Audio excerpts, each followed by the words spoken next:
Welcome to the Cult Classic Horror Show. Every week, you can have the conversations you've always wanted to have about the films you love. Shut up!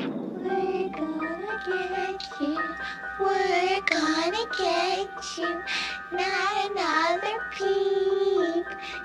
Get rid of your distractions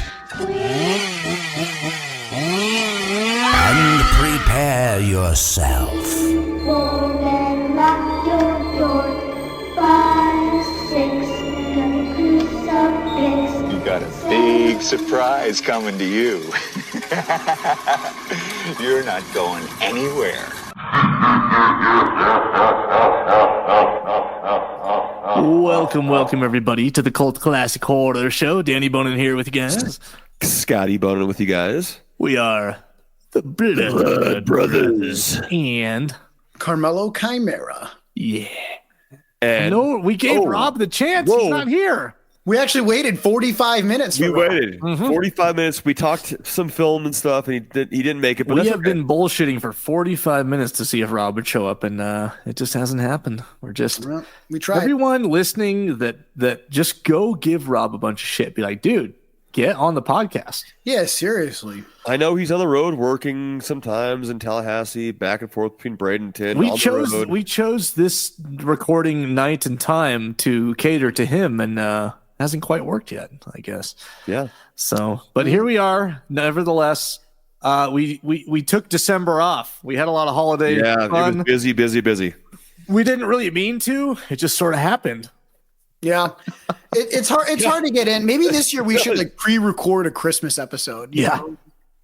I We feel talked like about Christmas horror. We've done Christmas horror a movies. few years, for a few years there, we would, or maybe it was only a couple years, but we would only do Christmas related horror movies during the holidays. And I feel like we sort of got the main ones I already. mean, we did Krampus, Yeah, I think we did. Yeah, we did. Krampus, Black Christmas, Jack Frost. I mean, we did Silent Night, Deadly Night. We did all the. we even did Violent Night last year, or maybe But Yeah, so it's you know, I mean, I'm sure there's more. I'm sure you guys could come up with some more suggestions to give us, but yeah, it was good though. We all we're older now. We all have kids. We all have families. We had to be Santa. I hope Carmelo's a kids aren't baby listening to now. this. We have babies. It's just, we're all dads now, man. Yeah, No, so it it's was swamped. Well, we're not just dads. We're daddies. We are daddies. No, That's yeah. right. My kids call me daddy still. We are That's dad. right. We're That's daddies. right. And my wife. You have little kids. I had to- daddy energy. All our wives call it daddy too. Yeah. So You know, I had to eat half the cookie on Christmas Eve. So That's right. You're doing your part. there you go. Was I it ate so Carmelo? many Was cookies this during the your Christmas first year being Santa Claus? No, he has no idea what the hell Santa Claus is. I could have showed up as Jason Voorhees in a Santa true. hat, and it That's would have been like, oh, That's true. That's true. You know, I have to. You'll get there here in a couple of years. You know, that's with my the- type of Santa. eating the cookies, leaving the carrots out, and all that bullshit. The fucking reindeer. to lose weight and get in shape, and I'm gonna have to gain it all back to play Santa Claus. Yeah, I know, man. Yeah. Damn it.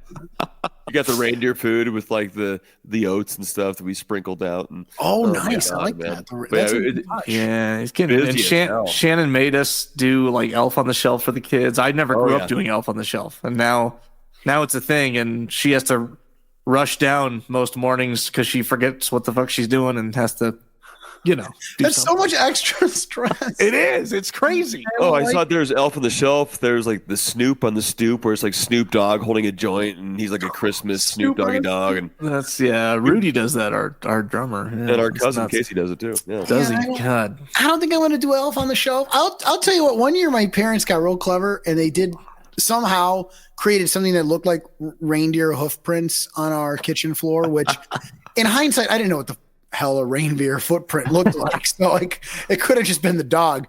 But that definitely made me believe in Santa Claus. Like an extra- Why was the reindeer inside? I don't know. There was no plausible explanation, but it was there. And I was like, you know what? I think there's something to this Santa Claus business. And I think it brought an extra year or two. It really did. All right. Scotty, your mic is muted for some reason. I don't know what you did there. Oh no, So, Scotty. There is.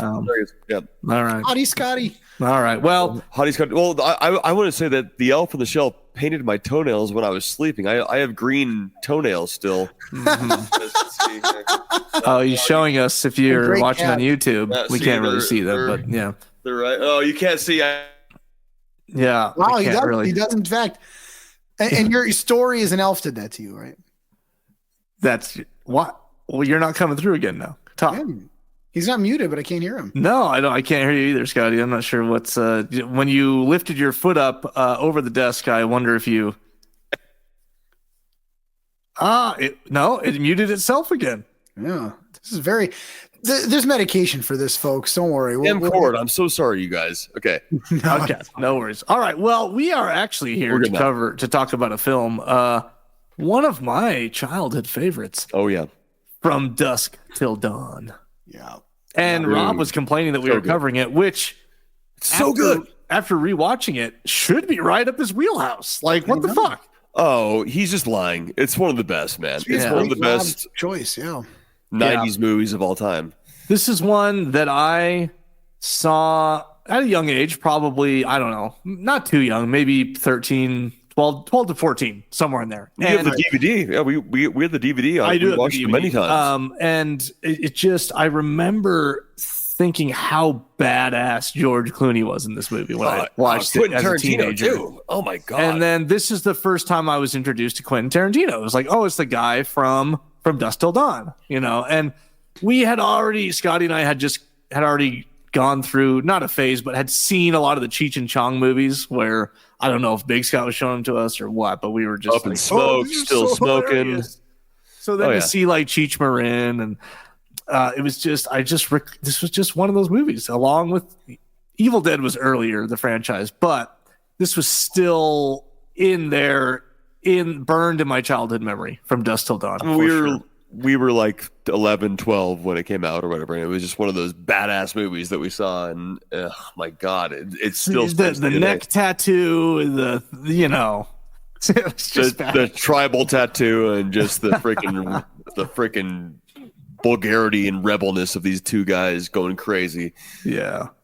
When did you, Carmela, did you see this early on or when's the first time you fairly. I saw it in high school, but remember, I'm a couple of years behind you guys. Sure. Yeah. So I remember being like 10 to 12, maybe even a little younger, and my cousins were all about this movie. Right. So maybe I was like 8 or 9, and it had been out a few years at that point. And my cool older cousins, they were the ones who were like, "Oh yeah, this is the movie." And of course, I wanted to be like them, so I wanted to see this movie. Yeah, of course. And of course, there was no way Stacey Chimero was going to let me watch this movie. Dude, this is brutal, man. This movie is brutal back in '96. It was, and I mean, it's like it's not just brutal; it's gory. There's nudity. I mean, this movie's got everything. And I had my daughter watching this. I'm like, no, a lot of honey, foul language. There's a lot of bad language words. Oh yeah. And so then I got to like high school. I was like, had my personal horror renaissance, and I watched this then. So I did see this fairly young. It was probably about, I don't know, 6 or 7 years after the movie came out. But I love this fucking movie. I cannot overstate how much I love this movie. It is fun. It is badass. So fucking good, man. I mean, if you could put on my tombstone a holy motherfucking servant of God, I would just be it'd just be peaches and cream. That would just be fantastic if we could. Lovely. I actually watched it with commentary yesterday, and I just went straight for the commentary because I've probably seen this movie 10, 12 times back in the day. Sure. But I haven't revisited it in a long time. And while watching it with commentary, it just made me like, I actually just really just want to watch this movie, where I can hear everything. So many good lines. But yeah, it's. But you didn't watch it. You just watched the commentary. I didn't. I still want to go back. I got plenty of info for you guys. I watched that commentary. I watched Full Tilt Boogie, which is the documentary on it. I watched. So yeah, there's a lot of stuff we're gonna go over, but cool. But yeah, I need to rewatch it just for pleasure again. That's why I love this podcast. It always pleasures me, to revisit my favorite movies. Sex Machine, baby. Yeah, Sex Machine. We met Sex Machine at. We met Sex Machine. We did a couple months ago. We did, and it was very. not the meeting and conversation, but we walk into a convention center room on like the bottom floor and just happened to turn the corner, and then Tom Savini's just sitting by himself in a corner behind a table. It was a little depressing. People had just left him, and he does these conventions every fucking week, man. I mean, I was like, what the fuck? Like, Tom Savini's just sitting here looking all tired by himself. Like, what the fuck? Right. I know what you mean. I feel like he should have been more venerated. Like there should have been a stage he was sitting on, or a line, or a crowd of people around him at all times, or something. Yeah. But he's been to the circuit, man, and I wish we would have said more to him. Like, I almost was starstruck because I just love him so much. Yeah, I wish we would have stopped and talked to him more, but we just shook his hand and said hi and said, "Hey, man, I love you. You're great work." But I wish I would have talked to him about From Dusk Till Dawn. Well, and it's also awkward when he's sitting there and you want to have a conversation with him, but also there's like a sheet of paper in front of him that's like one picture, $50, like this much money, this much money. And so you feel like by sitting there talking, you're almost obligated to pay him for something, Totally. Right. Which maybe is worth the conversation. It would have been worth. I think it would have been. Yeah. But I know what you mean. It's a bit awkward. I did ask him. Didn't I ask him about the gun, the dick gun? Did you? You may have. Yeah, I asked him, and he said he has it. I think he did. The dick gun, and he's got it. So well, the dick gun was also used in Dawn of the Dead, I believe, right? Is it? I think there was a version of the dick gun in Dawn of the Dead, as well as maybe look that up. I swear that they mentioned that. So, what's funny? I didn't really write this in my notes, but I remembered it from hearing it. Is that we're talking about Tom Savini and a convention and stuff, and I'll talk more about conventions surrounding this film, but.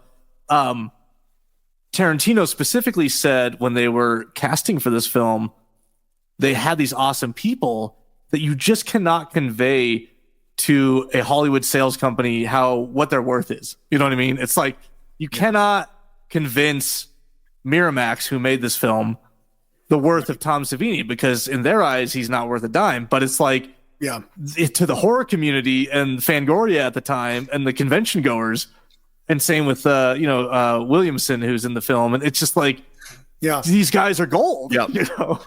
And I think that's like still the case, because when in the projects we try to work on with some of the bigger names, the people that are driving sales value are exclusively white males, ages 25 to 65, maybe, who have previously been in a motion picture that made money. Yeah. Like it's that simple. Have they been in a movie? Did the movie make money? It doesn't even matter if they're like has-beens or never were's, or if they suck. Yeah. All that matters is like financial track record, which, anyone who invests will tell you past performance is not a indicator of future results.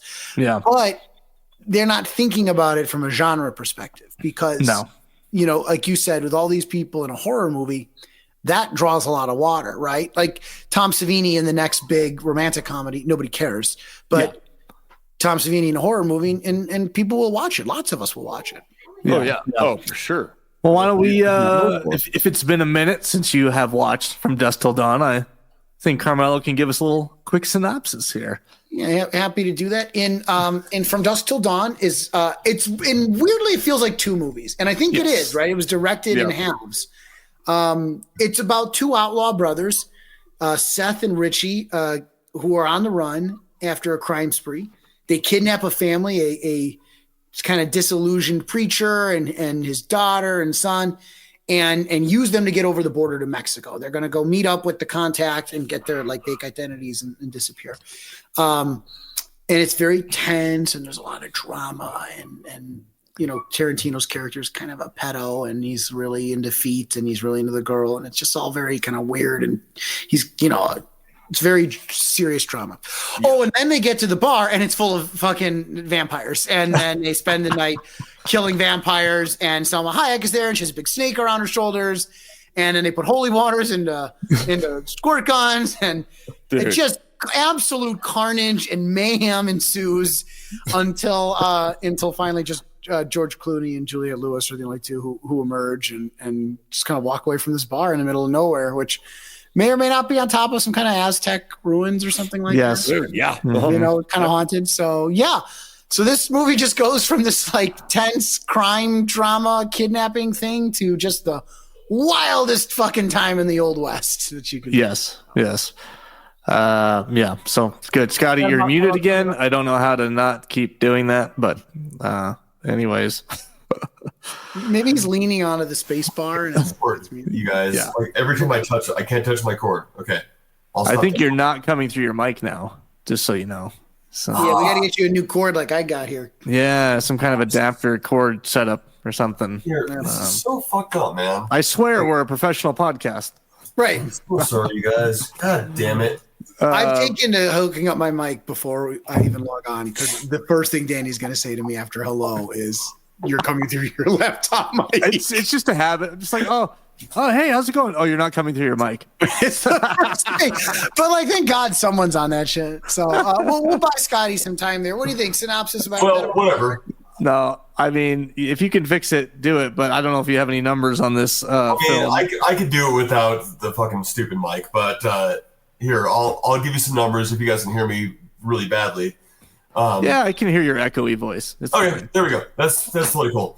Well, From Dusk Till Dawn was released on January 19th, 1996, with a budget of $19 million. And but it did well. The first week, the film grossed $10.2 million in the U.S., making it the highest grossing film of that week. The next week, the film fell third highest in the box office, where it grossed $4.8 million, being beaten out by Mr. Holland's Opus and Bed of Roses. But From Dusk Till Dawn grossed $25.8 million in the U.S. overall and $33.5 internationally for a worldwide gross of $59.3 million against a $19 million budget. Okay. All right. Yeah. Pretty good. Okay. I mean, it's profitable, and I'm sure with video sales and stuff over the years, it's more than made up for it all. It's just that Hollywood's like wants to 10x everything. Yeah. Well, so this was coming off the back of Pulp Fiction, really, and this was the first time that either Robert Rodriguez or Quentin Tarantino were given any amount of money to work with, and they were just both sort of like, what the fuck do we do? Like, let's do this and that. It's funny because so Quentin had just released Pulp Fiction. I actually think he was on the film festival circuit with it at this point. Of course, Robert Rodriguez had done Desperado. He had done El Mariachi before that. So they both had a fan following. Quentin Tarantino, though, was blowing up at this time. And so it really was the perfect storm to get them together. Quentin talked about how he had, so the script was written before Pulp Fiction. It was written like many years before, and it had always been one of his little favorite scripts that he'd written. Always meant to be drive-in exploitation film, just a fun, balls to the wall, nice little horror film. But he never really had the motivation to completely take it on and do it himself, just to make the whole thing. And he didn't really expand on why that is. I don't know if he thought there wasn't a huge market for it or it wouldn't get him where he wanted to be, but nevertheless, he just wasn't motivated to do the whole thing by himself. And so, while doing a couple cons and festivals for Pulp Fiction, he had talked with Robert Rodriguez, and they had done I think it was, dude, I'm blank. What do you call it when it's like many films in one? Anthologies. Anthology. Yeah, I think they had done an anthology called Four Rooms together, where he had directed a segment, Tarantino directed a segment, Robert Rodriguez. So they had talked on that set, and the script had already been sent around, and people had read it. Someone had optioned it for a while, and then it had become available again. And then someone else had it and was asking Quentin, like, "Hey, what is it going to take to actually get this thing made?" And Quentin said, "Look, if you talk to Robert Rodriguez and he wants to do it, then I'd probably be cool with that. And because I know I'll be pretty involved." And so him and Robert Rodriguez were talking to each other on this anthology they were doing. And yeah, they were sort of on break time, just sort of, "Oh, are you going to do it? Are you going to do it? Like, if you do it, I'll do it. If you do it, I'll do it." And it became this like, look, they were both about to take the whole summer off and just relax. But the money was there, the interest was there, and they're like, look, if we're gonna do it, we have to just do it like right now. Like we just have to just do it. Our lives are gonna change for the rest of this year. We just have to do it. That's awesome. And they both sort of just agreed, like, fuck it, like let's do it. And you have to imagine at this time they were both. I mean, you watch these interviews with them; they're probably in their early 30s or something. Yeah, this is like 94, 95. I mean, Robert Rodriguez looks like a fucking teenager. You know what I mean? He's, I mean, when he did El Mariachi, I think he was like 21 years old or something, or something. And then Desperado not too far after. And then this came not too long after that. So it's these young guys that are here to do it. And after Pulp Fiction, they were given all this money by Miramax to just get it done.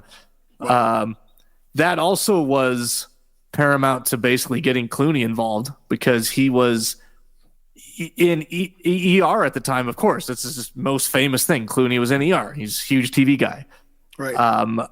I didn't quite 100% fact check this, but I believe this was his first movie. This was George Clooney's first movie. Huh.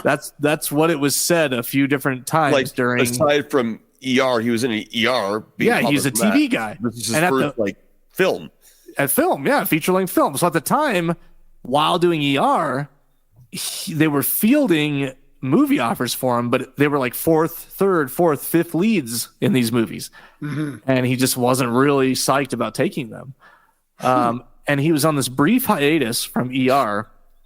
And, Quentin and Robert Rodriguez talked about how they were really going back and forth on who should play this lead role. And one would come up with an idea and the other would shoot it down and vice versa. And they just weren't agreeing on anyone. And they said they were driving the car one day and it's just like, hey, how about, like, what do you think about George Clooney? I doubt we could get him, but what do you think about George Clooney? And they were both sort of like, but then Quentin Tarantino met him, like he was in a direct. Well, yeah, getting there. So they're like, I could see it. Like, so they both sort of agreed on Clooney, and then they somehow knew that he had this hiatus coming up from ER, very short hiatus, and wouldn't be busy. And also, providentially, Quentin Tarantino was about to guest direct an episode of ER. So he brought it up to Clooney while guest directing, and Clooney was like all about it. He's vampire movies, all about it. Yeah, I mean, leading role in a Tarantino film after Pulp Fiction had just blown up, right? So, and then they talked about how he was fielding a couple roles. For instance, one role where they were offering him the fourth lead in a film, and as soon as he accepted the lead in Tarantino's film, like that offer got bumped up to lead, and. This sort of started off his leading man film career after this. Funny thing, like From Dusk Till Dawn started off George Clooney's leading man. I'm like looking at his IMDb. I mean, it says TV series, TV movie. Yeah, they were all TV movies and shit. Some no-name movie, TV movie, TV series, TV movie. And then there's a TV movie and it goes all the way up to 95. Yeah. And TV series. And then From Dusk Till Dawn is like the first like big movie that I noticed. So I think that sounds right. So they got him. I mean, it was most actors. They said they were talking to actors and needing to film this immediately. Like they were talking in December and they wanted to start filming in April or something. And so when talking to these name actors, most of them are like, "Oh, I'd love to do it. I'm available in like next November." Yeah. And they're like, "Well, sorry, we can't wait for you. Like we gotta do it now." And Clooney happened to be available because of this ER hiatus. So, and what's even funny is during some of these interviews I watched, Quentin Tarantino, he's so energetic and he's so bubbly, and he's wearing a fucking like high school Letterman jacket with the ER logo on it. They must have given it to him when he guest directed. Oh my God. How funny like Tarantino on it, ER on one side. So if you ever get the chance to listen to interviews with Tarantino, which of course Danny has gotten to do for this, he knows so much about movies. It is incredible. Yeah. Like, there is when you hear him, whether you like his style or don't like his style, when you listen to him talk, you know that he knows his shit about movies. And it was very movies. He's like a genius. Well, And that's why him and Robert Rodriguez instantly clicked, because they're almost both the exact same way. Robert Rodriguez and him share the same passion for the same obscure movies over the years. You know, they've all seen the same movies. They oftentimes would just go to each other's houses and watch movies together around this time. So that's awesome. Yeah, very different personalities, of course. Robert Rodriguez is very easygoing and a slower talker, but Quentin Tarantino is very energetic, but they work so well together. And the reason that Quentin would do it with Rodriguez, and the more I think about it, the more I hear the interviews, and the more that I think about like Desperado and then think about From Dusk Till Dawn, the more it makes sense. Like Quentin Tarantino's script for this film, and this is what he said, this is why he wasn't anxious to get it made by anyone other than him. It has the opportunity to go so bad. Like it could have been made so wrong. It could have been just cheesy and terrible. Yeah. And so he wasn't anxious to get it made. But as soon as Robert Rodriguez was on the table, it's like, oh, he like gets me, and he gets what needs to be done, and he gets how this needs to be made.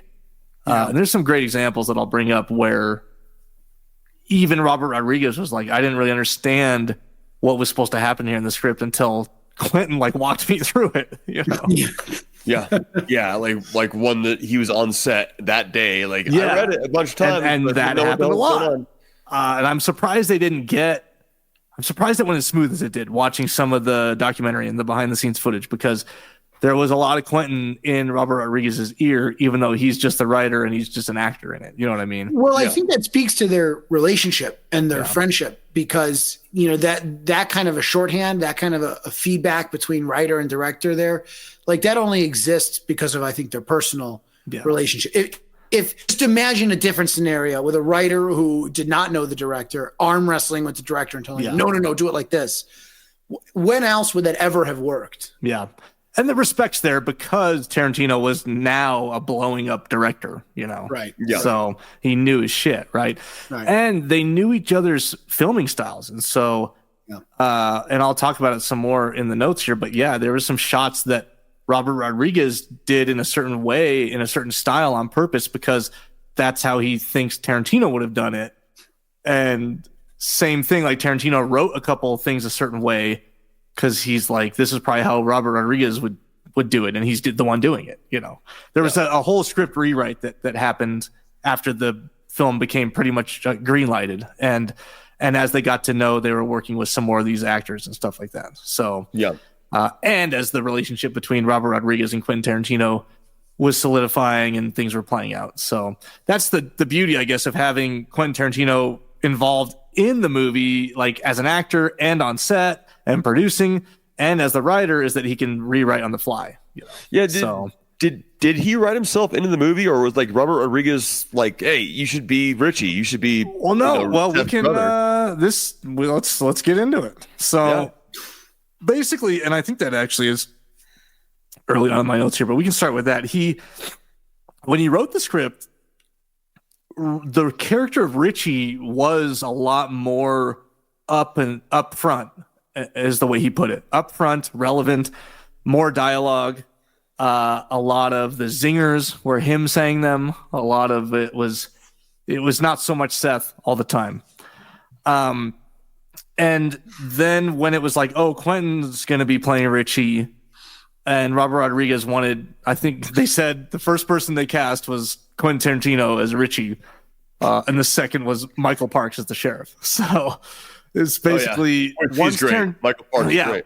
Once Tarantino was like, oh, I'm playing Richie, okay, like I see myself like this and that, and he actually brought it back a ton and gave way more to Seth, to Clooney's character, and of course knowing that now Clooney's going to step in and play, but he was like, he took a closer look at the character and was like, look, he's sort of this fucked up guy that probably wouldn't be talking a whole lot and wouldn't be saying all these jokes and things like that, you know? Right. Yeah, and so a lot of it. Oh my god! And he just, as an example, like in the opening scene, which is actually Tarantino and it's their favorite scene of the whole movie, is the opening scene. The first sequence is like an 11-minute sequence. It's not. I mean, there's some cuts and it's not a straight shot, but that whole sequence takes about 11 minutes, and it's like that scene. And there's I have it in my notes. One other scene that they're like, this is the reason. Robert Rodriguez is like, this is the reason I wanted to make this movie, is because it had this scene, this opening scene, the opening gas station scene. Yeah, exactly. Like, oh my god, just the whole play of it's opening. It's this calm thing. You don't know there's any robbers till he like goes to take a piss. You know what I mean? Right. So it's sort of brilliant. But yeah, he rewrote it. He wrote himself more in the background to make his character not quite as big. So yeah, and I think that was smart, because I think it ended up being, he became more of the weird, mentally disturbed, silent type. They would just kill people on the fly, just kills the hostage, kills the fucking gas station clerk with which John Hawkes was awesome as the liquor store clerk. Yeah. And, oh my god, yeah, he's just a firecracker. You can't control him. So Michael Parks was like a must-have for Quentin Tarantino as the sheriff in this opening. He's an old-timey actor, and from all the Halloweens. Yeah, well, but not even. I mean, no, that was John Saxon. Sorry, Michael Parks. He's great. Saxon is from Nightmare on Elm Street. Yeah, that's right. That's right. So, sorry, we'll get to Saxon too in a minute here. But Michael Parks, old-time actor. That's why I respect Quentin Tarantino. I gained a little more respect for him after going through all this, because he has these obscure actors that he loves their catalog of work and knows so much about, and he deliberately chooses and knows so much about even the tiniest actors in his movies. It's like, wow, it's just cool. It's like, oh wow, like Carmelo said, he knows fucking everything. Like, I don't even know the names or recognize some of these actors, but he's like, oh, and you're watching the commentary and he's like, oh, there's so and so, they were great in like this movie and that movie, and I just had to have them, and blah blah blah. And I'm like, really? Huh. I think that's so cool, because like that's like the dream when you're directing, is to be like, yeah, I liked that guy from that episode of that show. Mm-hmm. I really want to put him in it, because he was really cool. I've got a Rolodex like that, but nothing compares to Tarantino's encyclopedic knowledge of film and of these actors and of where they've come from. Yeah. There's so many in this. You get like Kelly Preston as like the newscaster. I mean, Tom Savini, Cheech Marin, Danny Trejo, Selma Hayek. Like, holy shit, man. So we got to talk about Selma Hayek, but let's let. We will. So back to Michael Parks. He was a must-have for Quentin Tarantino. He quoted him. He said he's one of my most favorite actors. So they put him as the sheriff, and this is another example of the script not being understood by Robert Rodriguez until Tarantino told him who he would cast and how it would go. Because if you watch the scene, Michael Parks has a very specific way that he acts it and delivers these lines very slowly and very drawn out. Sure. And I haven't seen a lot of his work, but I guess that's how he is in all his movies. So when you first read this opening sequence, like Robert Rodriguez probably did on the page on the script, he read these lines very quickly and very, just as a normal conversation. Yeah. And it didn't really spark anything in him. He's like, I don't really know what he's doing here. And I don't know what he's trying to do with these lines. But as soon as she's like, no, I want Michael Parks in this role, and I want him to deliver it the way he does this. And then you start to like read it in that way. You're like, oh, okay. Like this is turning into a different scene. You know what I mean? Right. Yeah. And then that's exactly how he delivered it. It's very slow, very drawn out, very, unique. You're like, get him out of that damn store. You have killers there. Fuck. Yeah. But that's why it's so intense. Well, then you can imagine how tense Seth and Richie and their hostage are in the back while the sheriff's drawing out his fucking sentences and taking forever. Yeah. Oh, yeah. To talk to this clerk. You don't know until he goes to the bathroom, and then during that time, you're like, oh, shit. So, like, but again, this is like Robert Rodriguez's favorite scene. He said that he was behind the camera, and he'll do the camera work on a lot of these shots, but he was almost laughing the whole time through it, and so the camera would shake every now and then. They'd have to like do it again. He was just laughing the whole time. So that's hilarious. But yeah, so then the clerk is yet again John Hawkes, another guy that Quentin has worked with, loves his work. But actually, John Hawkes was the backup for Steve Buscemi in Desperado. So Robert Rodriguez was familiar with him. Oh, okay. And they actually asked Buscemi to play this part before John Hawkes, and he wasn't available at the time. So that was supposed to be a Buscemi role. Yeah. Got it. Couldn't do it. I didn't signal him. God damn it. I didn't do anything. And you feel for the guy because you don't see any kind of signaling. I saw him say, help me. I didn't say help me. Oh, my God. And then what's funny is so when all that shit goes down and the action starts, it seems the way it's shot, the two brothers are supposedly in a different aisle and they're yelling to each other, Yeah. When in reality, they're actually in the same aisle, like almost right next to each other. And Quentin said that he was a little bit peeved when they arrived on set because the art department and the production designer that put the set together, just like he walked in, there was like one rack of food. There's like one aisle. And he's like, this does not work for the way I wrote it. Like, I wrote in a liquor store thinking it would look like every other liquor store I've ever been to in my life. Right. But this one just has one fucking aisle. Yeah, I need Cheetos. I need like convenience store candy bars. Oh my God. He's like, so we cut it so that it looks fine, but they're actually just sitting in the same aisle. And then when they come out of the aisle and they're like, he's on fire, they're shooting. You can, if you look behind them, there's just one shelf, and it looks like they both came from the same aisle. So now that I know that, I'm gonna watch it again and look for that. It's that L-shaped refrigerator that hides them the best. The liquor refrigerator, the beer refrigerator. Yeah, and they said that the popcorn popping gag was sort of something cool that Robert Rodriguez thought of, because in the script it read real funny, but it wasn't funny on screen. It said in the script like they were supposed to. The flaming man was supposed to tumble into a rack of Twinkies, Yeah. And like demolish these Twinkies, but you just wouldn't see that on camera. So they had this like popping popcorn that he fell into. That's kind of a nice touch. That's a nice touch. Which was cool. Well, I do love that. He shoots the liquor bottles out, and Clooney like kicks the shelf, and like the lighter fluid falls into his hands, and he kicks it again. The toilet paper falls into his hands, and perfectly timed out. Tarantino was real proud of this sequence. He thought it was a really good action sequence that they ended up it was great together. It was awesome. So, they had to do the building exploding like 3 times, they said, but that was due to FX problems, not actor issues. So and it was a little bit sketch. They said the FX guy in there sort of wiring up all these bombs at one point said, I'm in here with you guys because if it all goes down, I want to die with you and not just be out there, the guy that killed Clooney and Tarantino. They had no stunt doubles. They were in it. So they just walked out and oh my God. It worked. But this was another thing that was in the original script. And then Tarantino was like, we can just cut this out. Like, cause we don't have the budget, like I realize this probably won't make it in there, but then all of a sudden it's like Miramax wants to release it and now they can spend money. And he's like, oh shit, we're doing the blow up the building thing. All right. Yeah.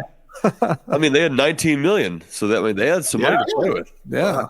So you could buy and blow up a building for 19 million and have some fair change. Damn right. Yeah.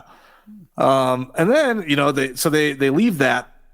They do the you see the woman in the back of their car in the trunk, right? Which they called it Superman vision. It's like the old Superman vision where you see her through the trunk of the car, right. Like as they're driving. I love that where like the car's driving and it like pushes the credits out of the way, like the credits come. Yeah. Going. And this whole sequence was added in later after they knew the movie was going to get made. They just started adding some things, and this like a Chevy Cougar. I want them driving down the highway. It's got to be real dirty. They got to be drinking, taking pills, all this stuff. Oh yeah, Jack Daniels. His hand has a hole in it from being shot. They really wanted to set the tone for like this.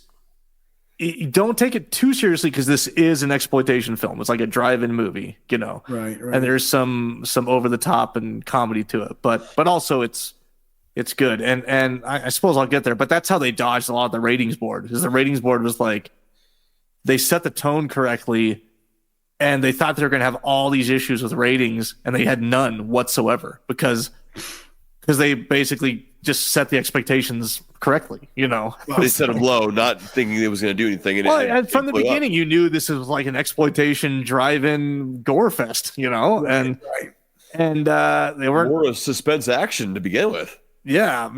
And they made the vampire blood green. They proactively did that. You'll get to that, but the effects were just amazing in this. Yeah, and the vampires, the way they looked. Oh my god, outstanding.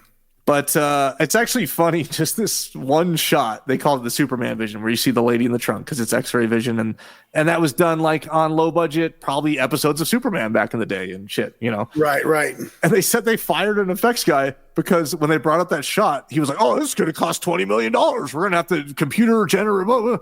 They're like, "No, we've seen it done on these like low budget shitty movies." It's like, what are you talking about? No, you just superimpose the That's so funny because we've experienced that exact problem. It's the exact problem. There are some people who are like, "Man, it's going to cost $20 million," and some people was like, "Give me that string in that can over there. I got an idea." Give me a Joe Castro. We're good to go. That's right. He's the man.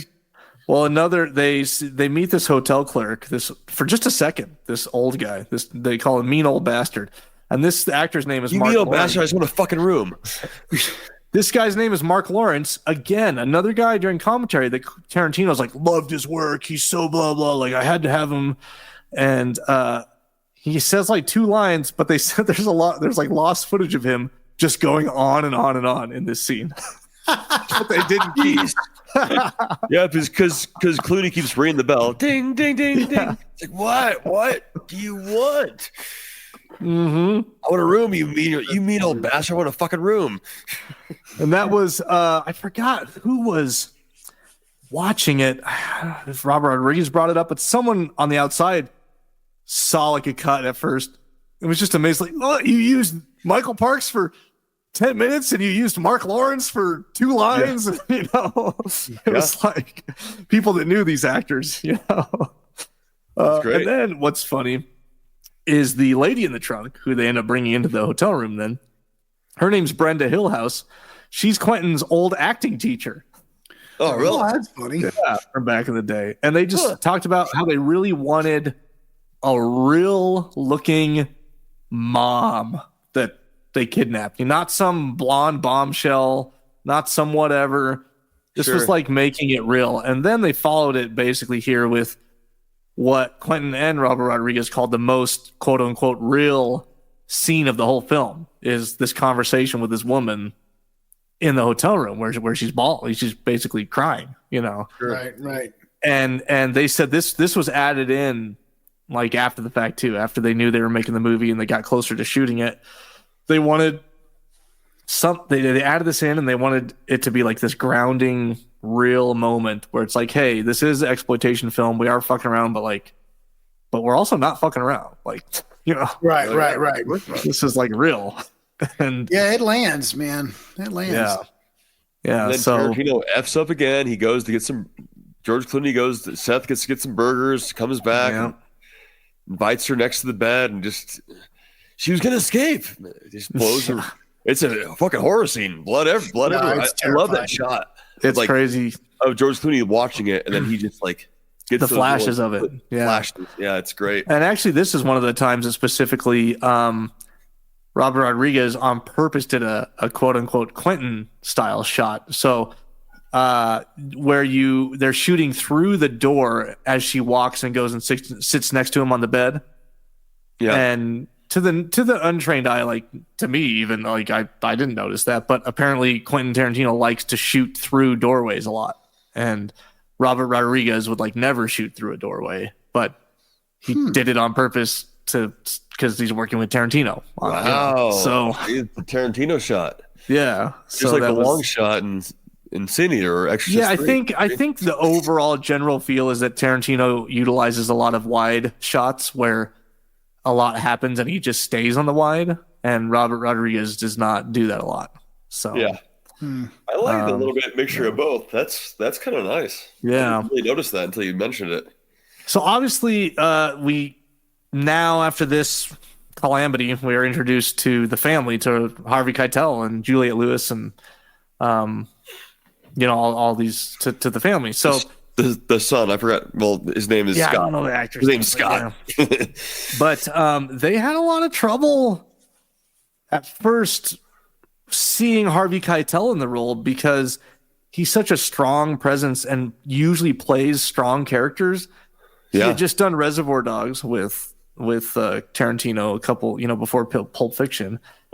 Very strong character, and they just couldn't really picture anyone dominating him in physically and mentally in this film, which he does get dominated, throughout most of all of it.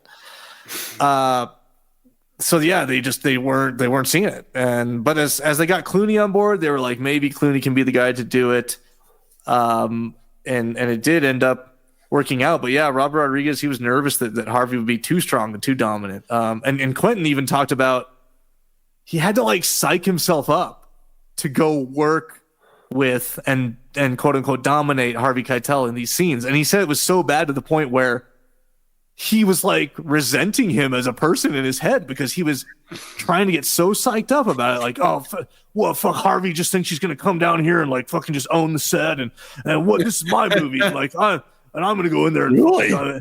Yeah. Like, and if he tries to like pull us aside and pull any shit, like I'll put a real clip in that gun and I'll just fucking like tell him like this is loaded and Oh my God. Jeez. Like he said he was having to like psych himself up like to just Christ to work in front and dominate Harvey Keitel. Just because he was like the big name. Yeah, exactly. And he's always played these like strong like gangster movie like strong characters, and yeah, totally. He said, of course, on set it was not like Harvey Keitel is such a professional. It's not a thing at all, but he just had to, in his head, get psyched up. And he said at one point that even during, it's sort of funny, like during filming, I think it was 3 days they worked on this hotel scene, this whole sequence where they're in the hotel room with Harvey Keitel. He said at one point he took Clooney into like the bathroom in the hotel and had like a powwow just saying like, I think we got him. Like we're dominating him. Like we got him. Like talking, the way he explained it was talking as if it's him and Clooney overtaking Harvey and it has nothing to do with the movie. We got him. I think we fucking got him. Like, I think we got him, man. We just got to keep it up. We just got to keep the guns in his face. We got to keep threatening his child. Fuck yeah, dude.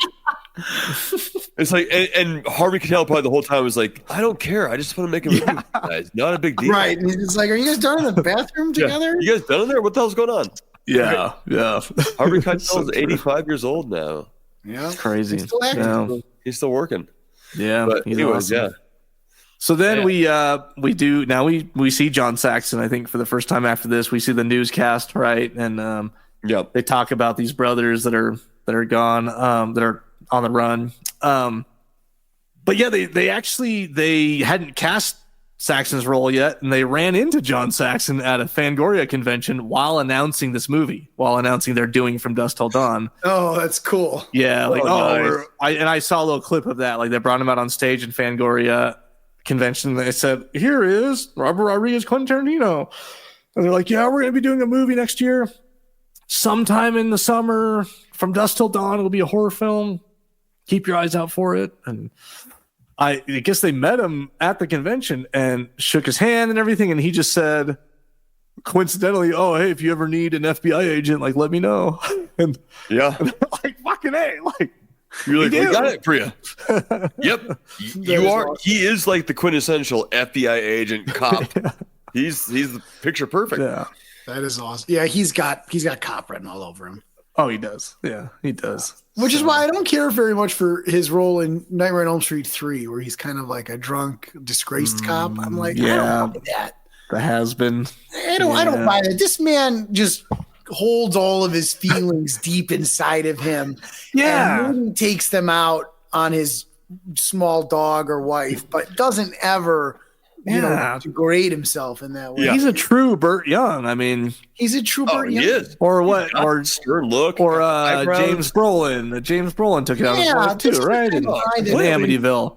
Yeah. This guy thinks therapy is for, the LGBT community only. Yeah. This guy puts chains on his truck tires in July. He's still doing it. Oh, he's still doing it. God, how did him up? Jeez. Yeah. So another funny fact that I learned about is that Robert Rodriguez will cut to random things in his films to use great lines from many different takes, and you can start to notice it. So they call it, and so on this set they had the running joke that so and so's like the dog. Oh, George Clooney is the dog, because in Desperado, and I'd have to go back and watch to really notice this, he would cut to, there's a couple scenes where he cuts to random shots of the dog in Desperado, because, and the reason he did it is that he would have lines from different takes that he really liked, but he couldn't stay on the actor because they were from different takes, you know? Right. So he'd have to have this random cut to like the dog off to the side and then cut back to the actor so that they could, you know, cut an interesting solve. It's an interesting solve. Yeah. And so in this film, it happens a few times where they're like, oh, I'm the dog. So in the hotel room, when, I think it's when Harvey Keitel's talking, or maybe it's when Clooney's talking, he'll cut away to something like a lot. I think it was to Harvey a couple times or something. Yeah. And randomly, and Harvey's not really even doing anything, but it's because he wanted to combine a few takes that George had, because he liked the delivery of a few of the different lines. And we see it again at the very end when Harvey's doing a big speech before they open the door, and it cuts to Clooney a couple times randomly, and he just makes some faces. And and Clooney even in that moment was like, actually, when they shot that, I guess I'll get there, but I'm talking about already now. But Harvey wasn't even in the room, and they just had Clooney do some reactions against the door, and Clooney's like, "Oh, I'm the dog, right? Like, I'm the dog. You got to get some takes of Harvey." They're like, "Yeah, you are the dog right now. You are. We just need some looks from you." I did see those camera pans. That is interesting. Yeah. Well, it's like he's giving a speech, and it goes to Clooney a couple times, and he just gives a couple weird looks, you know. So, well, it's even like the whole Fred Williamson speech of him in like Nam. They do that same pan back and forth. Yeah, that goes to Tom Savini for a reason, obviously, because he's turning into a vampire. But yeah. So, but anyways, it's just something that happens throughout the film. I thought was pretty funny. Now that you've mentioned that, I want to go back and watch it again for that. Oh, my favorite lines in the movie though is when Richie, Quentin Tarantino, just is in his own headspace and he veers off and it's the first time he sees the family, and Juliette Lewis comes in and with her suit on and stuff, and she just looks over at him. Richie, would you do me a favor and eat my pussy for me? And sure. And then later on in the motorhome, he's like, did you mean what you said back there in the room? What? You know what you said back there in the room. And then Clooney cuts him off. Hey, Richie, don't talk to the hostages. We can talk later about this. So great. I love those. What's funny is they actually added that in later, a little bit on the fly, after they knew they were using Juliette Lewis, because they knew that she would be able to deliver that perfectly. Oh, she was fucking spot on, man. Yeah. She's a great actress. She's so good. Yeah, she's sexy. God. Yeah, Clooney was all about her, I think, during this whole shoot, from what I could tell. Really? During the documentary and such. She pulls out the innocent daughter, and then like the sexy, like, I want you now, like, I'll seduce you, and then like I'll take shots of Jack Daniels all night and kill vampires. Like holy shit. Yeah. Yeah, she pulls it all off. I was watching some behind the scenes where she's talking in between takes, like, I don't know if I should do it this way or that way. And her voice is exactly this like deep, sensual, you know, she just can't get away from it. She has it, man. God. Yeah, it really is. Tarantino plays it perfectly. Sure, I can do that for you. Yeah. They talked about possibly doing that more often, his POV type stuff, but then they ended up not really doing that. But Quentin was like, I really like that we did that, and just for a brief second, you got to just see what Richie sees sometimes and why he's so crazy. Because he's just psycho, man. Yeah, he's deranged. So Quentin, they get in the RV like you just talked about, and they have that random thing where he puts in his fucking grinding teeth guard. Yeah. And that was another last minute, like he actually just got fitted for that for real because he grinded his teeth at night and was, I can just get this out and put it in. Like, and Seth's like, hey, put your mouthpiece in. Oh, yeah. Yeah. So then they drive, they're trying to cross the border. We see Cheech, who plays 3 characters, by the way, and we'll get to that in a minute. Yeah, he's great. But he's the border cop. But upon reading the script, Robert Rodriguez didn't think this border scene was suspenseful at all. He was like, I just don't see what, like Quentin said, this is supposed to have people on the edge of their seat, but I don't see it. But then he did say, he did say until he started editing it, because he edited this movie. Robert Rodriguez always edits his own shit. He's like his own cinematographer. He's, he wrote a book called Rebel Without a Crew. I mean, he does everything. And I think to this day, he edited like Spy Kids and shit. I think he edits his own shit all the time. Damn. God damn.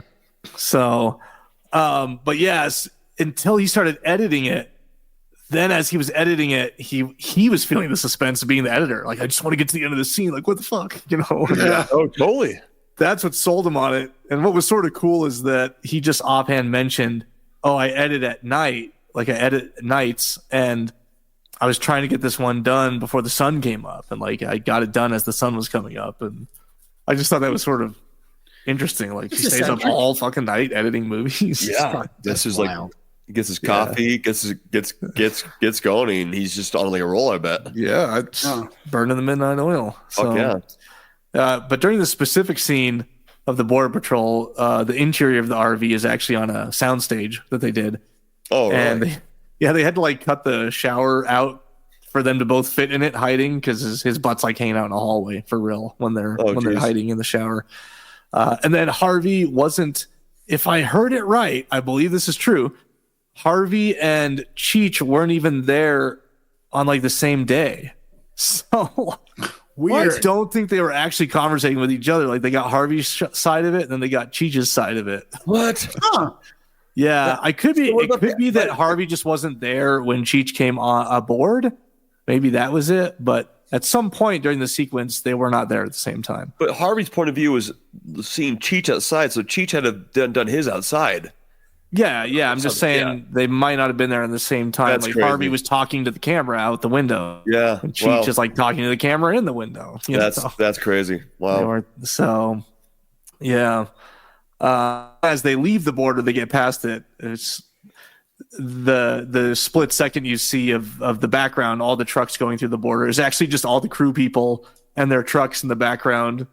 And they didn't even really tell them to move. They actually just shot that shot as like a practice, but they just used it. And it's the crew. Some of them are waving. It's like just the crew in the background with their vehicles. So it's not just like random, like bystanders waving, whatever, like extras. Yeah.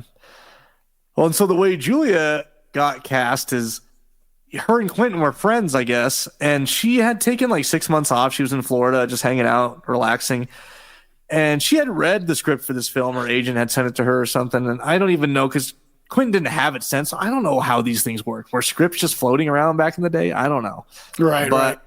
Yeah, but she called him up and was more like a catch-up conversation, but then was like, oh, by the way, I read the script that you wrote, and I sort of like this role and this part. And Quentin just didn't expect, because the role was actually smaller in the script than it ended up being.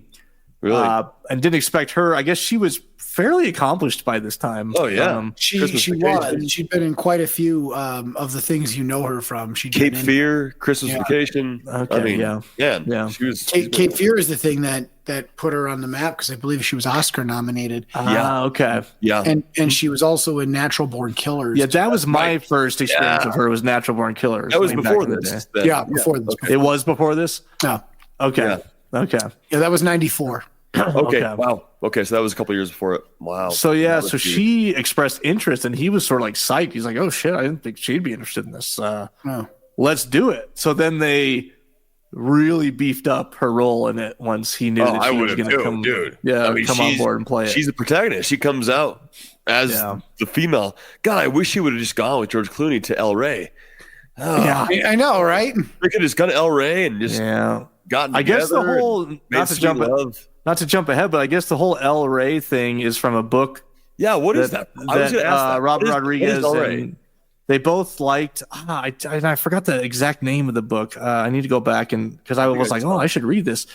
But some in this book, it was like criminals flee to El Rey, and they spend their money, but you can never leave El Rey, and it becomes this like hellhole. And I don't know, it was this like it says fantastical quote unquote El Rey destination from this book that they always pictured them then going to on the run, and as if it was like hell, sort of, right? Like, and I am gonna get into this. I mentioned Cheech Marin, like he's sort of the devil because he keeps showing up, and he's guiding them to El Rey. The guy that is at the very beginning, yeah.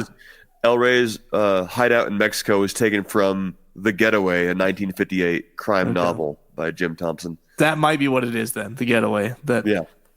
Quentin talked so highly of the book and was like, it's so good. And especially like the ending, he said was just phenomenal. So that's where Seth Gecko went, was the hideout in Mexico, and that's where you just looked that up on Google.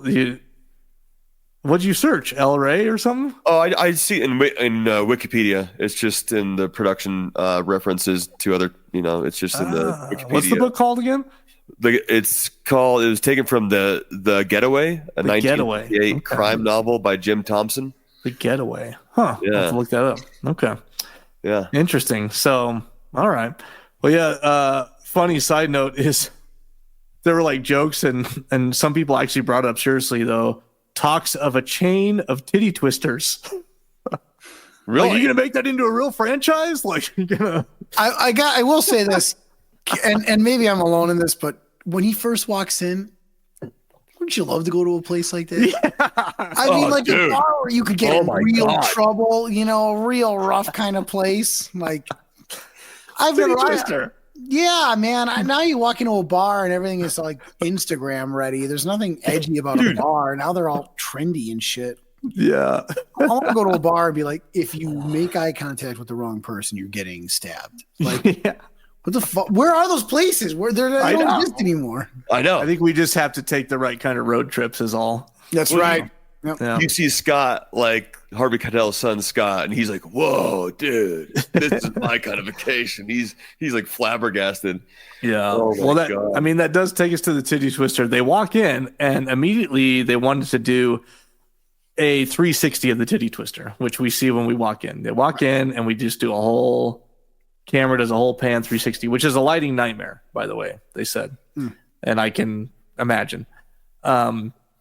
But the reason he wanted to first get the 360 out of the way so you get the vibe of the place, but also they're trying to capture a little bit more of the hard work of the art department, because they talk about, and I can imagine this is so true, that the art department, production design, they put so much work into these sets like the titty twister. Every nook and cranny is accounted for and looks amazing. Yeah. And then you miss 85% of it through the scope of the lens, because you're just sort of brushing past things. You just can't, right? You just don't really get the full scope of it unless you're standing in the actual place, focus or whatever. And yeah, exactly. So they just wanted to try and get some of that. And they talked about that's also how they were making this film, and in the action of things, I mean, there's like fucking heads on the floor and limbs flying around and. Oh, dude, it goes crazy. And they're like, we're fucked on ratings. We're fucked. But then you go through the scope of the camera, and it actually misses like 80% of the shit that they were worried about it seeing. So they mentioned it many times about how you really do like miss so much of what they see there in person when you're just looking through the tiny scope of the lens. Yeah. So, yeah. Which it's almost like, I wish they would have caught all that we saw, but like it was a good thing because of the ratings. Yeah. You then see a lot of familiar faces if you've watched Desperado or anything that Robert Rodriguez has done in this bar, because he used what he called his Desperado guys. You got Danny Trejo, you got the band leader who was in Desperado as well. A lot of these thugs you could probably recognize from Desperado and people that he's worked with before. And so Tom Sweeney, Fred Williamson. Yeah, the list. this was really a coming together of seasoned familiar crews between Tarantino's camp and Robert Rodriguez's camp, and even a lot of them already knew each other. A lot of crossover, and so it was a very family atmosphere on set with these people and people that they use again. Although it wasn't without conflict, I should say, because they did some long days, 17, 18-hour days. Overworked. There was some footage of crew complaining about meals and being overworked and things like that. Yeah, and there was the threat of IATSE stepping. This was a non-union crew shoot, and there was a threat of IATSE pushing for a strike. There was a part of the documentary. A large part of it was them trying to hunt down the head of IATSE to interview and get their side of the story. But if you watch and read into it, it really sort of becomes apparent that none of the crew had any issues and was complaining. It was IATSE as an organization being predatory on these successful independent film productions for not being union. You know what I mean? Right. They're coming in for no reason to try and just cause issues and make a strike because they weren't included on these productions. Because they're jealous of the awesome movie being made. Yeah. And they're not part of it. I was going to ask how a $20 million movie gets made without being IATSE. Yeah. I don't know if it does these days. I don't know if IATSE is like $2 million. Miramax is like, hey, we got this. We believe in you. You're up and coming. Here you go. Yeah. Yeah. So so there was some potential crew issues with IATSE, and that happened to fucking me and Scotty on a film. Like they struck for IATSE got the non-union crew to strike for like 1 or 2 days. No, I don't know that's and that movie was already in a rough shape. Yeah, that really was that's not, true. Yeah, so I wouldn't doubt that IATSE's out there trying to force productions to go union by like talking to the crew members who aren't really having issues, but are saying like, wouldn't you rather be like getting paid union wages and getting a union credit for this and and then being like, oh yeah, like sure, we could strike. You know what I mean? Yeah, right, exactly. And Quentin Tarantino talked about it in an interview, comparing it to like child protective services. Look, they don't just go around snatching up people's children. Like there has to be an issue first. Like they have exactly. There has to be an investigation. There has to be a reason. Right, dude. If I was an IATSE crew guy on this movie, I saw like George Clooney, Quentin Tarantino, Cheech Marin, and I'm like, fuck, dude, I love this. This is awesome. Yeah. I'm not striking, but like you said, it wasn't them. It was the actual department. Yeah. So then we see obviously some superstars. We see Greg Nicotero with his switchblade and his balding long hair. Oh yeah, it was great with Tom Savini snatching his beer with his whip, and Nicotero whips out the switchblade, and then Savini whips out his cock gun. He's like, oh, all right, sorry. The cock gun. That's a much better name for it. Yeah, so great. Dick gun, whatever. So you have Nicotero. So KNB did the effects on this. Nicotero, Kurtzman, and Berger, who had previously worked for Tom Savini, or with and for him in the past. So Savini just came on as an actor and didn't do any effects in this film.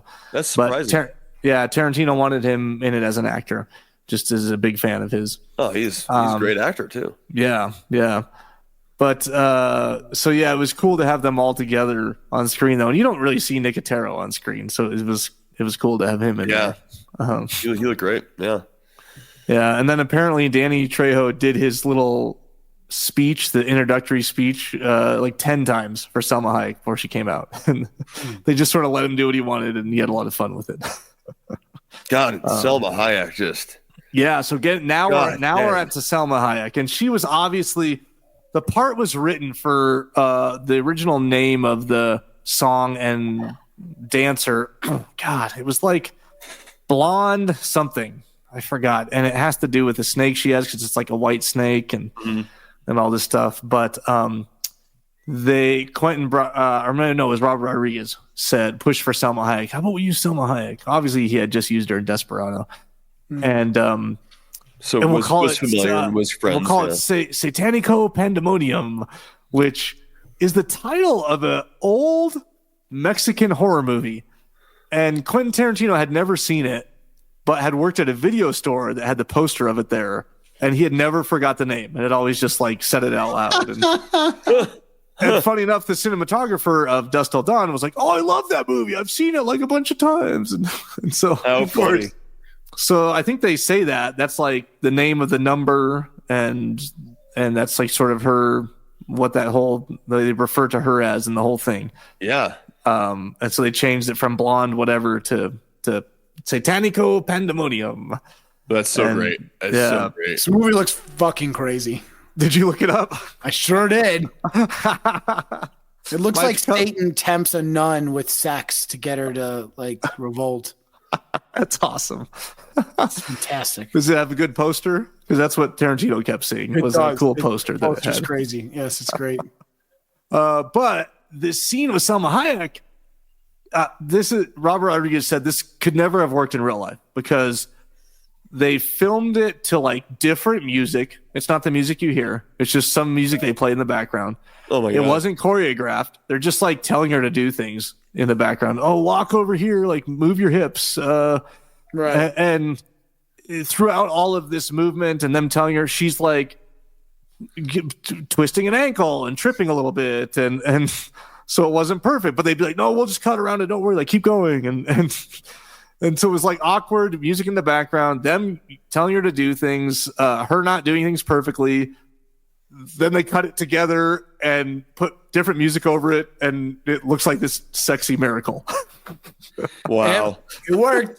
It was. It definitely worked. I think this scene with Selma Hayek here is one of the greatest scenes in all of cinema history. Dude, my God, with that snake. I cannot overstate how much I love this scene and how much I love Selma Hayek. I mean, I'm sure that 13-year-old me was really loving this scene.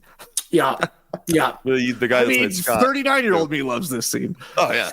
So, well, George Clooney in it. Now that's what I call a show. God. Yeah, Yes. they did. Robert Rodriguez was giving Tarantino some flack. He's like, this is the writer, writing for himself as the actor because she really treats Richie real nice in this scene. Yeah, I know he writes that foot fetish in for this character, and they're like, shouldn't she maybe be doing that to Clooney instead? Like he's more of the guy. But then after they shot it and everything, Robert Rodriguez is like, actually, you know what? She would do that. It worked out better because he's the one that was all after Juliet and seeing her say shit and she would pick him out, Yeah. So they thought it ended up working well, but yeah, it's so funny. Oh my God, it was crazy. Like Selma Hayek, like Desperado was like almost her first thing. She did one before Desperado that wasn't that big, but Desperado, and then this was right after it. So it was like that was her first like bigger movies too, Yeah. But she looked like a boss, man. Which is such a good movie. Desperado also is one from my younger days that really burns in my brain. I love Desperado. Oh yeah, it's great. So we might have to shotgun a few facts, folks. Yeah, I actually only have like 3 left. So and I'll pump them out. So yeah, obviously this is when all hell breaks loose, and literally in the script it just said all hell breaks loose, and then there was about a page of some suggestions on what should happen. But this was one of the parts where they really mentioned that they just had some money, and neither of them had done effects before. If you think about it, they hadn't really done effects heavy anything. And they brought K&B on, and they just sort of Nicotero talked about how Robert Rodriguez had sort of told them some things and been like, yeah, this would look great. And Nicotero would come up with some, like this or that or this. Oh yeah, that'd be. Then they got on set to do all this stuff, and like Rodriguez didn't remember half the shit. Oh, did I say to do this? Like that's crazy. He's like, you said fucking animatronic. You said to do this, and they're like, and really? They just sort of went balls to the wall and just did all this shit. Oh man, after that Selma Hayek bite to Quentin Tarantino, so much shit is happening. Yeah. Like they must have just thrown it all. I mean, you got the band playing with the body guitar. You got left and right people biting necks and they were throwing you look behind the scenes and they're just throwing limbs into frame as they're doing things. They got like the pimple popping and they got like all this stuff. They got that sort of rat creature they built that animatronic and that was what Cheech turned into. But Was that Cheech that ended up being the rat creature? He got his head. He has his head chopped off, and then his that's right. Another comes out of the body. Another head comes out of his neck, and he turns into the rat creature. And then Juliette Lewis shoots an arrow at him, and then he blows up. There's so many vampires that you shoot them 3 times and they just blow up. Guts everywhere. And like I said, they had to beef up Juliet's role. They also didn't expect to get Fred Williams in this movie, who's somewhat of an old-time legend. That was awesome. That was great. Yeah, and immediately they were like, "Oh fuck, we got Fred Williams to play this little role. We got a Nom story. We got to give him more shit to do." And so they had him. Nom story's so good. Yeah, the Nom story. The girls on the table legs, he spiked the girls on the table legs. That was added in for him. He's trying to stack the freaking dominoes, and the girl keeps shaking the table and knocking over his dominoes. God damn it! And his Nom story must be a recurring. It must be from other roles, because I think that's the thing that he does. They were talking about fans of his where they were sitting in front of him at a screening, and before he even started the Nom story, he's gonna do a Nom story. He's gonna do a Nom story. Nice. That's freaking awesome. That is funny. Oh, but I thought.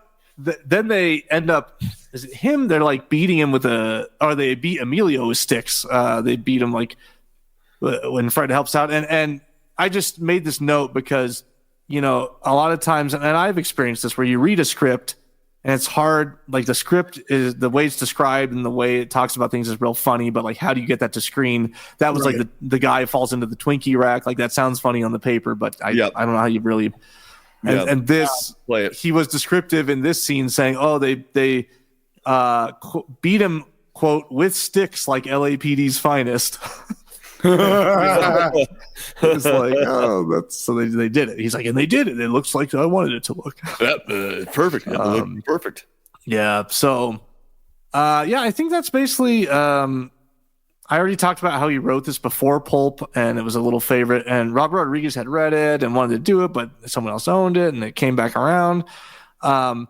Once they started realizing they had more money from Miramax to do this film, for a moment they actually thought about changing it, not making it so exploitation, making it more of a real, laudable movie with a budget made by Miramax. But only for a moment. Then they're like, no. This is what it is. And I'm glad they did, because it's holds up. It's one of my favorites. As far as a vampire flick and a mid-90s action horror movie, it's one of the best. It's so good. And Robert Rodriguez was we have to make this because apparently Quentin Tarantino was already cannibalizing the script. For instance, the Ezekiel speech from Pulp Fiction was actually supposed to be a Harvey speech in this movie, but he had taken it out of the script already and used it in something else, and he was starting to do that with a couple parts. And so they're no, we got to make the script before it gets torn apart and doesn't get made at all. Wow. And the last couple things, I thought it was interesting. They did talk about while George Clooney was being the quote unquote the dog, giving the looks at the door so they could cut away to him. They said, "Oh yeah, George was fine with it." They said he isn't method. He doesn't need anything. You just tell him what to do, and he just does it. Yeah, that's awesome. Yeah. So that's cool about George. Take that big ass fucking pointy stick that he sharpened with that. I love it when they're all superheroes at the end there, and he just takes that and stabs that freaking pumping stick into the freaking hearts. And then the condoms filled with holy water, and it's so good. Well, the last thing I already sort of touched on, but Cheech obviously plays 3 different roles in the film. He read for those 3 films as a fill-in during one of the table reads, just because those people weren't there. And the 3 roles, they were maybe he should just play those roles. And then they got to thinking, maybe he is the devil, sort of. He keeps popping up. Keeps guiding them. He's guiding them to El Rey, all this stuff. And so yeah, they're he can play. He's there as the border patrol. Then he's at the bar, and then he's the gangster at the end that comes out. So they did it on purpose for sure. But he read them all differently. He did different voices for all of them. Truly personified them differently. I got juicy pussy. I got smelly pussy. I got black pussy, white pussy. I got all the pussy you need, man. Oh, he was so good. Oh yeah. Yeah, well, I see that though. That's and then he comes in as Carlos at the very end there, and he's the one that will escort Seth to Sanctuary to El Rey, which is where the fugitives go for whatever the admission fee of 30%, but he talks him down to 25 or whatever it is, 20. But it's he wraps it up. It's perfect ending. I love it. Overall, I really enjoyed revisiting this. It helped me to, these days you can think of, especially Quentin Tarantino and maybe Robert Rodriguez, and think of like, the mainstream and blah, blah, blah. And I don't know about Sellout, but just like, they're easy to hate on because they're so successful now.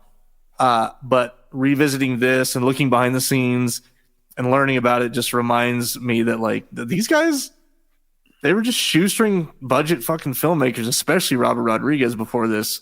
Yeah. And they had a couple random successes and they were just given some money and like they were able to do this. They blew up and the rest is history. I mean, and they made films. They really fucking put in the work, and they really were grinding the grind, writing scripts and making their own films, Yeah.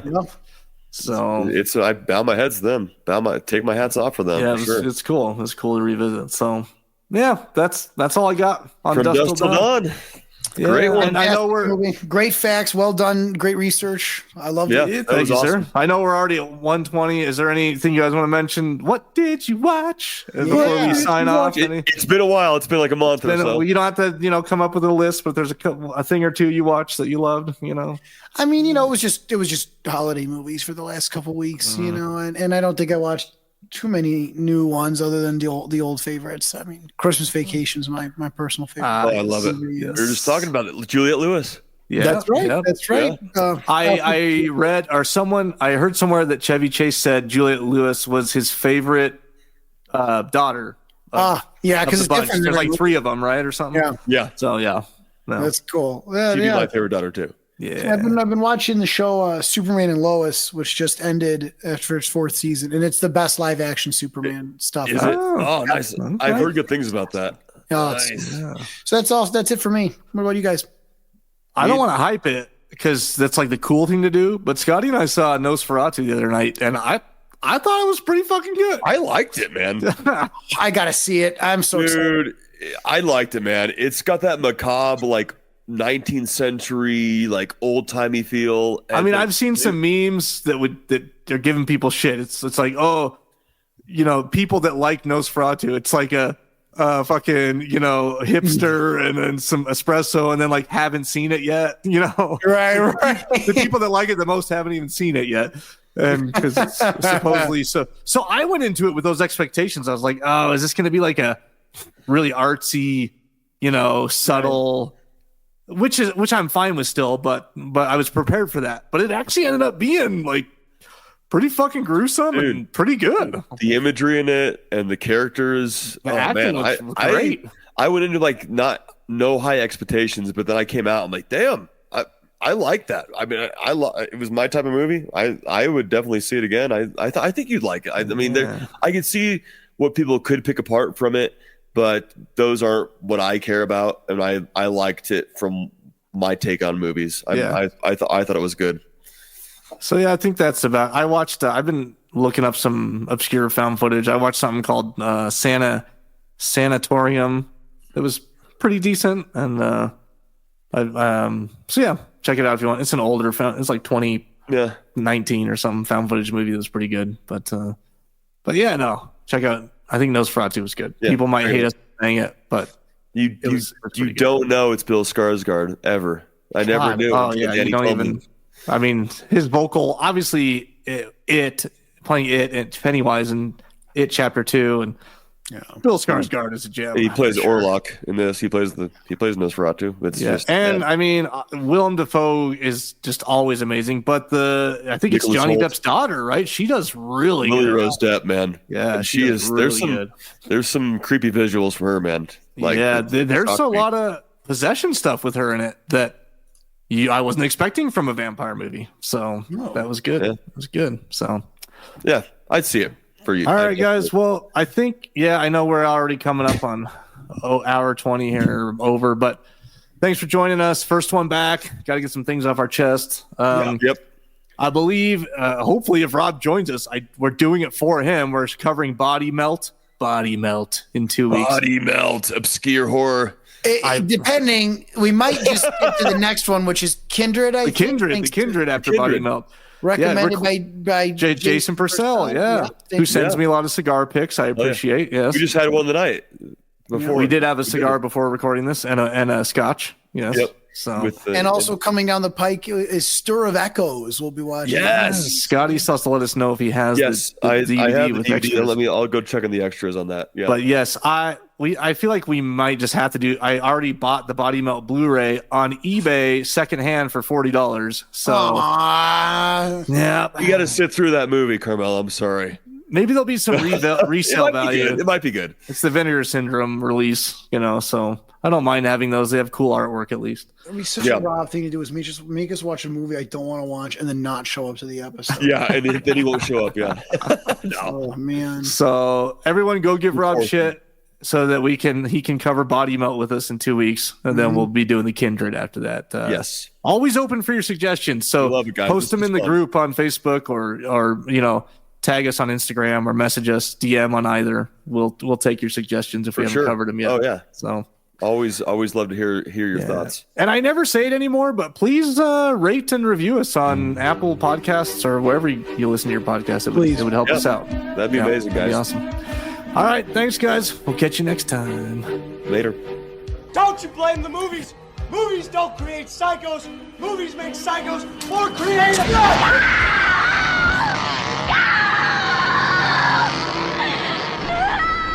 Oh, yes. There will be blood.